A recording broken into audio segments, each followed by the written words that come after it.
नमस्कार दोस्तों, मैं आप लोगों का प्यारा दोस्त विद्याधर विद्यार्थी मिमिक्री आर्टिस्ट। जी हाँ दोस्तों, आज मैं कोई भी रोमांटिक मनोरंजन की कोई कॉमेडी लेकर नहीं आया हूँ। आज मैं बात करने जा रहा हूँ एक ऐसी सच्ची घटना के बारे में जिसे सुन कर के आपका दिल दहल जाएगा। जी हाँ दोस्तों, जो इस समय बहुत ही चर्चित में जो मेरठ की एक सच्ची घटना है। जी हाँ दोस्तों, जिसको कहते हैं कि एक माँ का बेटा एक पत्नी ने छीन लिया।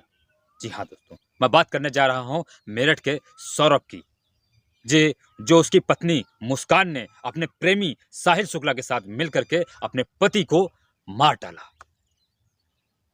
जी हाँ दोस्तों, आज मैं आप लोगों को इसके बारे में बताऊंगा कि आखिर बात क्या है, इसकी सच्चाई क्या है। क्या ऐसी भी लड़कियां हैं जो अपने पति के साथ नहीं रहना चाहती? अरे भाई, नहीं रहना चाहती हैं तो कम से कम उसे जान से तो मत मारिए, तलाक दे करके उससे छुटकारा पा लीजिए। जान ही से मारना समस्या का हल तो नहीं होता। लेकिन दोस्तों, खैर, तलाक भी कोई विकल्प नहीं होता। मैं सबसे पहले मैं बात करने जा रहा हूं, आपको बता दें कि जो उसकी जो सौरभ की जो पत्नी थी मुस्कान, ये दोनों की लव मैरिज शादी थी। यानी कि दोनों का प्रेम प्रसंग हुआ और उसके बाद में ये शादी हुई। और उसके बावजूद भी जो उसका जो पति था, यानी कि सौरभ, वो कहते हैं कि दुबई पे नौकरी करता था। पहले नेवी में था, फिर और सैलरी जो थी उसकी 1 लाख रुपए पर मंथ थी।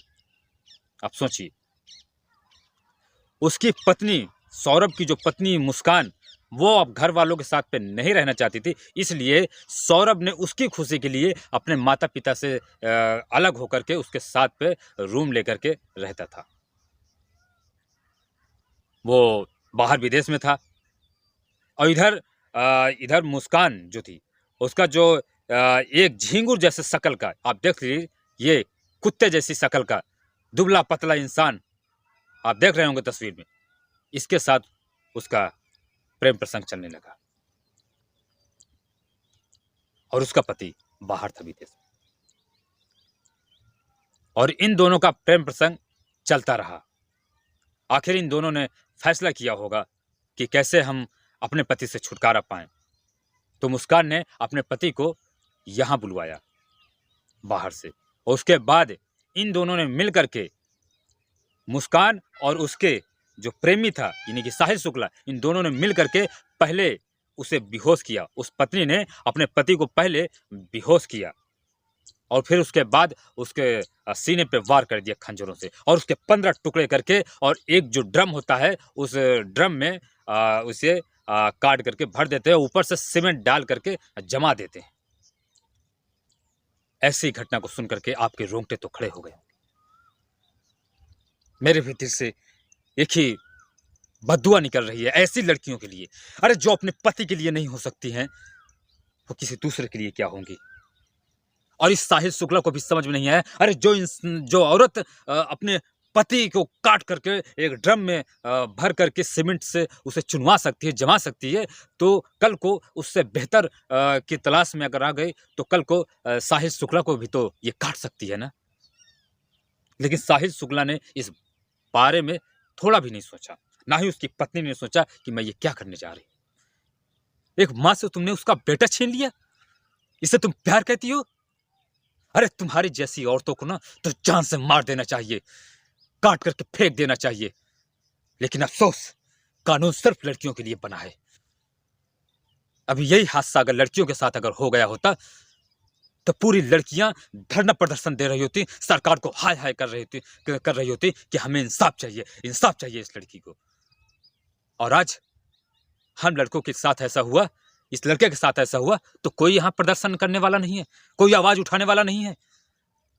अरे लड़कियों, अरे किसी एक का साथ नहीं निभा सकती हो तो कम से कम शादी मत करो। अगर तुम्हारे शरीर में इतने ही जवानी के गुलगुले फूट रहे हैं ना, इधर भी मुंह मारना उधर भी मुंह मारना, तो शादी मत करो। अगर शादी कर ली हो तो उसे निभाओ। तलाक भी कोई विकल्प नहीं होता। अरे हर रिश्ते में लड़ाई होती है।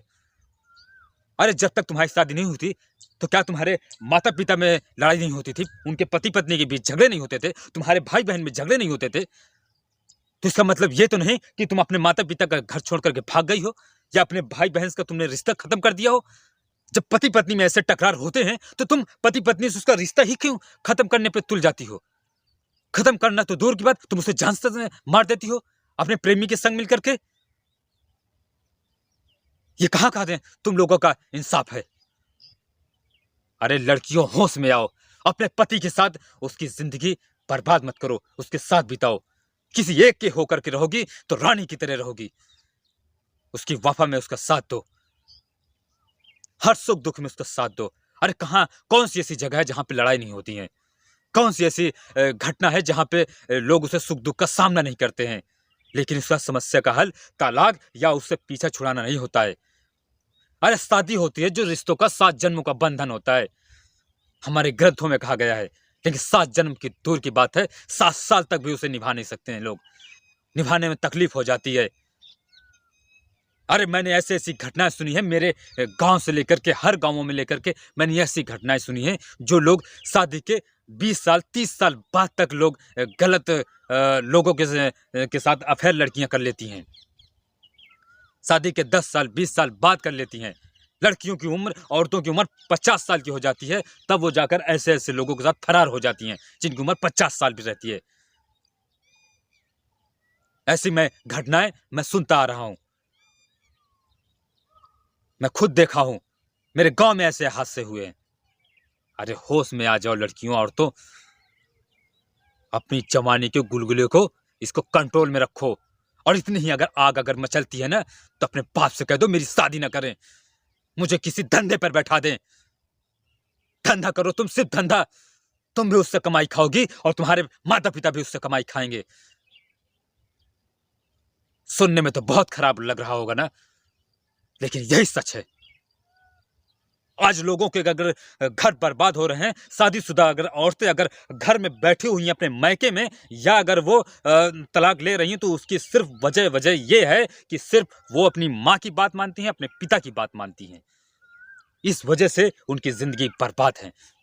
अरे होश में आओ लड़कियों, शादी के बाद तुम्हारी जिम्मेदारी रहती है अपने पति की बात मानना, अपने ससुराल की बात मानना, उसके हर सुख दुख में साथ देना। जो लड़की अपने शादी के बाद अपने घर वालों की बात मानेगी ना, वो कभी भी सुखी नहीं रहेगी। उसका घर बर्बाद होगा और तलाक निश्चित होगा। तो तुम्हें क्या लगता है, तलाक होने के बाद क्या तुम घर पे बैठी रहोगी? तुम्हारी मर्जी से ही तो ये सब कुछ हुआ।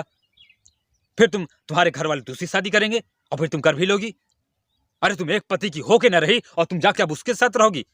वहां जाओगी तो लड़ाई झगड़े नहीं होंगे, वो तुम्हारे मन का रहेगा। और फिर तुमने आज पहले जिसके साथ तुम्हारी शादी हुई, पहली शादी, पहले तुमने उसके साथ मजे लिए, फिर दूसरे के साथ तुमने उसके मजे लिए, फिर वो पसंद नहीं है, फिर तीसरे के साथ, फिर चौथे के साथ। अरे लड़कों, होश में आओ। कभी तलाकशुदा लड़की से शादी करने से पहले 100 बार सोचना कि वो लड़की आखिर तलाक अगर लेकर के दूसरी शादी घर पे बैठी है, कर रही है, तो आखिर क्या वजह रही होगी जो उसने तलाक ली है। लड़के भी ऐसे सोचते हैं और सोचें। मैं तो कहता हूं ये बात सोचें कि जो लड़की किसी एक की नहीं हो सकी, वो मेरी क्या होगी। याद रखें इस बात को। लड़कों, संभल जाओ, अभी भी वक्त है। तलाकशुदा लड़की से कभी शादी मत करना। और दूसरी बात, लड़कियों को मैं समझा दे रहा हूं, अगर तुम किसी एक की पति की नहीं हो सकती, तो तुम किसी की नहीं हो सकती। किसी के जिंदगी के साथ खिलवाड़ करने का तुम्हारा कोई हक नहीं है, ना ही किसी की जान से मारने का, और ना ही एक को छोड़ करके किसी दूसरे तीसरे के साथ शादी करने का हक। अगर ऐसी करती हो ना तुम, तो तुम रंडी में छिनार में गिनती आओगी। जब तुम अपने पति का साथ छोड़ के किसी दूसरे के साथ शादी करोगी, तो छिनार में गिनती तुम्हारी आएगी। क्योंकि पहले तुमने उसके साथ मजे लिए और फिर किसी दूसरे के साथ, वो पसंद नहीं आएगा तो फिर तीसरे के साथ। अगर इतनी बुद्धि की तेज हो तो एक पति की होकर रहो जिससे तुम्हारी शादी हुई है, सिर्फ और सिर्फ उसी के साथ रहो। लड़ाई झगड़े हर रिश्तों में होते हैं, तलाक उसका समस्या का हल नहीं है। ये बात ध्यान रखना। लड़कियों, सिर्फ पति की होकर रहो।